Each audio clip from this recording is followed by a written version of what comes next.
আমি সহজ কথা সহজ করে সহজ ভাবে বলি। আমি সহজ পথে সহজ ভাবে সহজ মনে চলি। আমি বেড়াল বলি বেড়ালকে, আর সাপকে বলি সাপ। আমি বড় জুতোয় পা গলাই না, জানি নিজের মাপ। আমি স্পষ্ট বলতে কষ্ট পাই না ভ্রষ্ট জনের হাতে। আমি ভয় পাই না কবে রাজা আমার মাথা কাটে। ছাগল এবং পাগল আমি তফাৎ করতে জানি, তাই আমায় নিয়ে বাজার গরম দারুণ কানাকানি। আমি বড় লোকের সোফায় বসে চাষির ছবি দেখি না। আমি শখের ছেঁড়া পাঞ্জাবিতে ফ্রেঞ্চ পারফিউম মাখি না। আমি বাসে বাদুড় ঝুলি, ট্রেনে চিড়ে চাপটা হই। আমি ঘুষের পয়সায় সপরিবারে খাই না তেল কই। আমি যা লিখি তা ভদ্রলোকে কবিতা বলে না। আসলে ইন্টেলেকচুয়াল ফরে বাজি আমার চলে না। আমি ফুলকে বলি ফুল আর ভুলকে বলি ভুল, তাই আমার লেখা স্পষ্ট নয়, সে রুক্ষ এবং স্থূল। আমি টালা এবং টালিগঞ্জে তফাৎ বুঝতে পারি।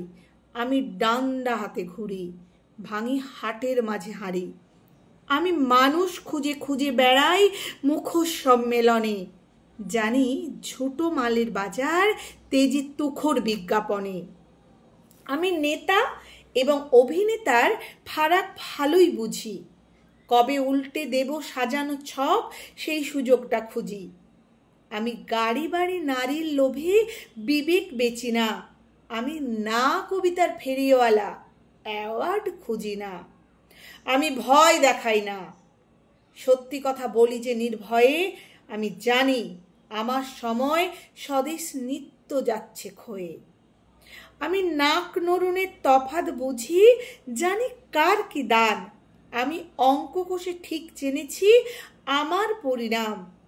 শেষে আমার মুন্ডু কাটা যাবে সেই তাদেরই হাতে, যারা রাগে আগুন তেলে বেগুন হচ্ছে এই লেখাতে।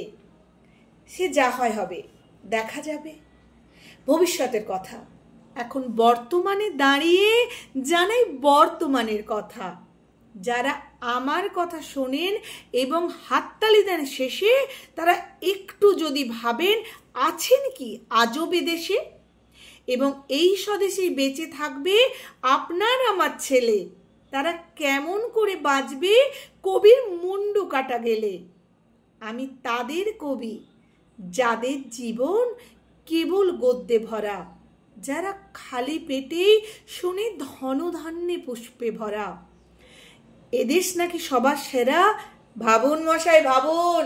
আর কতকাল কাব্য শুনে, আর কতকাল হিসেব গুনে দিন কাটাবেন ভাবুন। বিজ্ঞাপনে এদেশ মহান, সত্যি কি তাই ভাবুন। ভাবুন মশাই ভাবুন, ভাবুন, একটু ভাবুন।